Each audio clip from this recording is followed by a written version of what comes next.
श्रीमन्नारायण श्री विष्णु पुराण षष्ठ अंश। पहला अध्याय काल धर्म निरूपण और दूसरा अध्याय श्री व्यास जी द्वारा कलयुग शूद्र और स्त्रियों का महत्व वर्णन। ओम नमो भगवते वासुदेवाय नमः। बोलो विष्णु भगवान की जय हो।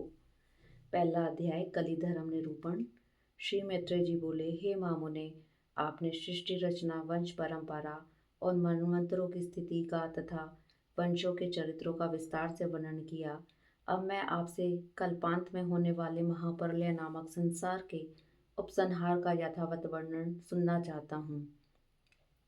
श्री पराशर जी बोले, हे मित्रेय, कल्पांत के समय प्राकृतिक प्रलय में जिस प्रकार जीवों का उपसंहार होता है वह सुनो।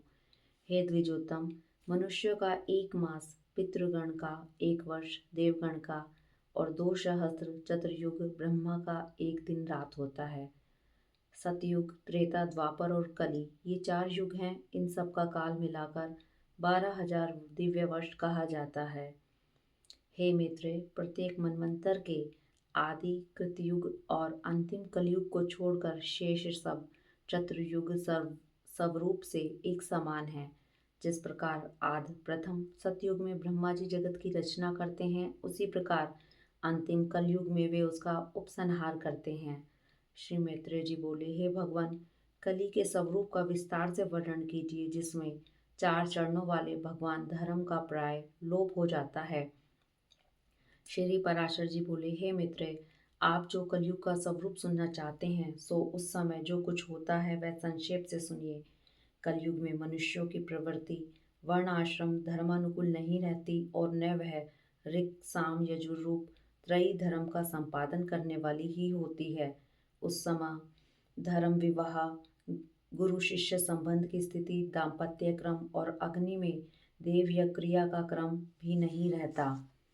कलयुग में जो बलवान होगा वही सबका स्वामी होगा, चाहे किसी भी कुल में क्यों न उत्पन्न हुआ हो। वह सभी वर्णों से कन्या ग्रहण करने में समर्थ होगा। उस समय द्विजातिगण जिस किसी उपाय से अर्थात निषिद्ध द्रव्य आदि से भी दीक्षित हो जाएंगे और जैसी तैसी क्रियाएं ही प्रायश्चित मान ली जाएंगी। हे द्विज, कलयुग में जिसके मुख से जो कुछ निकल जाएगा वही शास्त्र समझा जाएगा। उस समय सभी देवता होंगे और सभी के सब आश्रम होंगे। उपवास, तीर्थ, उच्चाटन आदि कार्य, कलेश, धन, दान तथा तप आदि अपनी रुचि के अनुसार अनुष्ठान किए हुए ही धर्म समझे जाएंगे।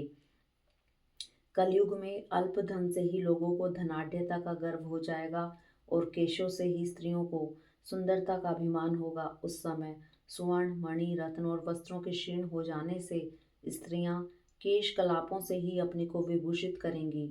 जो पति धनहीन होगा उसे स्त्रियां छोड़ देंगी। कलयुग में धनवान पुरुष ही स्त्रियों का पति होगा। जो मनुष्य अधिक धन देगा वही लोगों का स्वामी होगा। यह धन दान का संबंध ही स्वामित्व का कारण होगा, कुलीनता नहीं। कली में सारा द्रव्य संग्रह घर बनाने में ही समाप्त हो जाएगा। बुद्धि धन संचय में ही लगी रहेगी। सारी संपत्ति अपने उपभोग में ही नष्ट हो जाएगी। कली काल में स्त्रियां सुंदर पुरुष की कामना से स्वेच्छाचारिणी होंगी तथा पुरुष अन्य उपाय अर्जित धन के इच्छुक होंगे। हे द्विज, कलयुग में अपने 100 हृदयों के प्रार्थना करने पर भी लोग एक एक दमड़ी के लिए ही स्वार्थ हानि नहीं करेंगे। कली में ब्राह्मणों के साथ शूद्र आदि समानता का दावा करेंगे और दूध देने के कारण ही गौओं का सम्मान होगा। उस समय संपूर्ण प्रजा क्षुधा की व्यथा से व्याकुल हो जाएगी। प्राय अनावृष्टि के भय से सदा आकाश की ओर दृष्टि लगाए रहेगी। मनुष्य तपस्वियों के समान केवल कंद मूल और फल आदि के सहारे ही रहेंगे तथा अनावृष्टि के कारण दुखी होकर आत्मघात करेंगे। कलयुग में असमर्थ लोग सुख और आनंद के नष्ट हो जाने से प्राय सर्वदा दुर्भिक्ष तथा कलेश ही भोगेंगे। कली के आने पर लोग बिना स्नान किए ही भोजन करेंगे, अग्नि देवता और अतिथि का पूजन न करेंगे और न पिंडोदक क्रिया ही करेंगे। उस समय की स्त्रियां विषय लोलुप, छोटे शरीर वाली, अति भोजन करने वाली, अधिक संतान पैदा करने वाली और मंदभाग्या होंगी। वे दोनों हाथों से सिर खुजलाती हुई अपने गुरुजनों और पतियों के आदेश का अनादर पूर्वक खंडन करेंगी। कलयुग की स्त्रियां अपना ही पेट पालने में तत्पर, शूद्र चित्त वाली, शारीरिक सोच से हीन तथा कटु और मिथ्या भाषण करने वाली होंगी। उस समय की कुलांगनाएं निरंतर दुष्चरित पुरुषों की इच्छा रखने वाली एवं दुराचारणी होंगी तथा पुरुषों के साथ असद्व्यवहार करेंगी।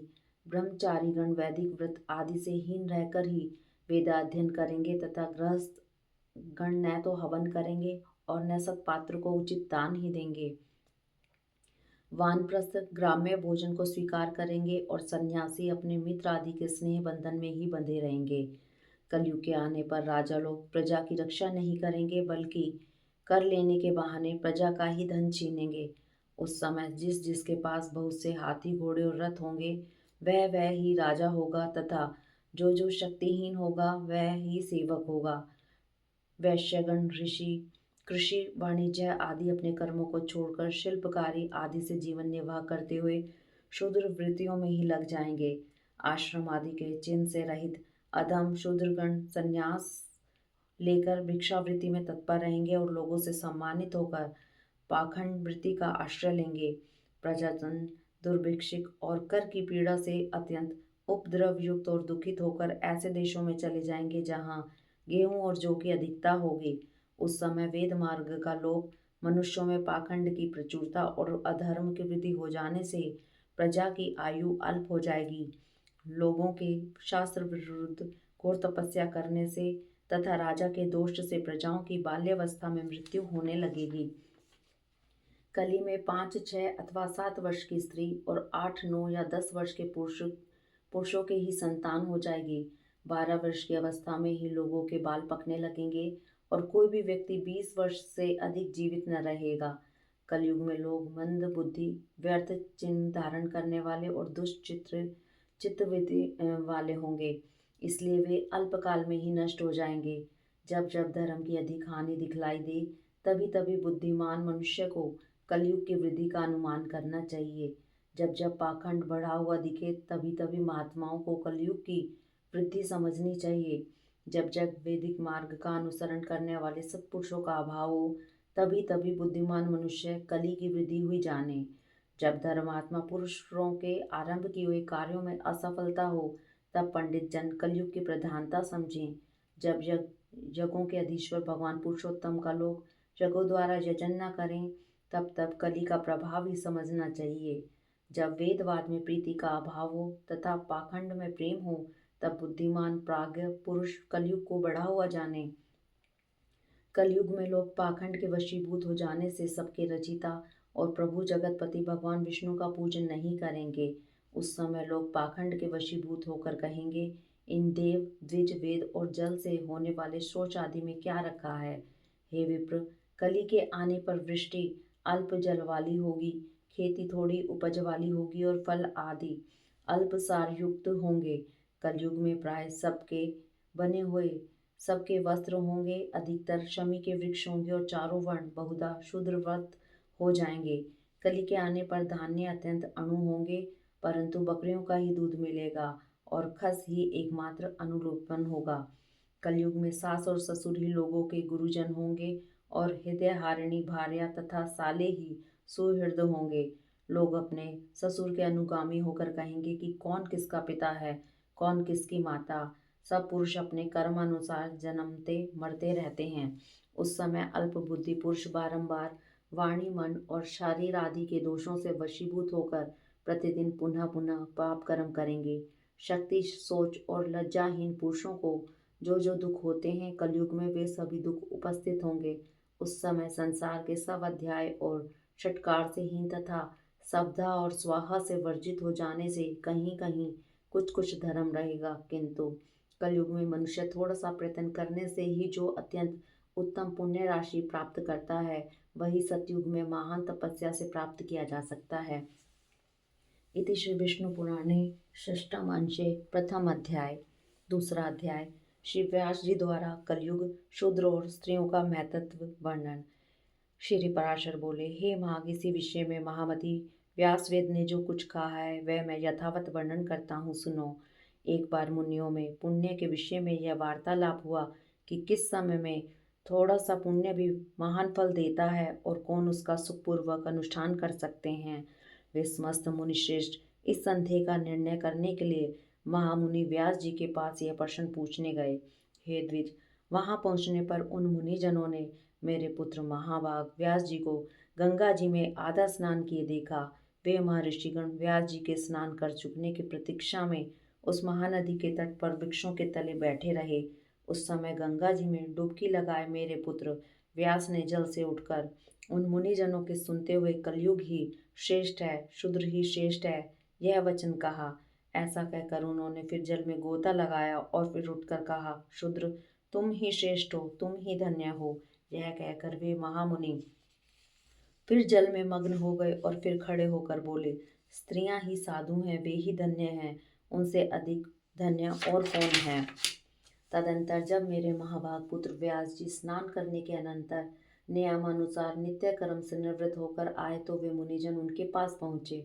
वहां आकर जब वे यथा योग्य अभिवादन आदि के अनंतर आसनों पर बैठ गए तो सत्यवती नंदन व्यास जी ने उनसे पूछा, आप लोग कैसे आए हैं।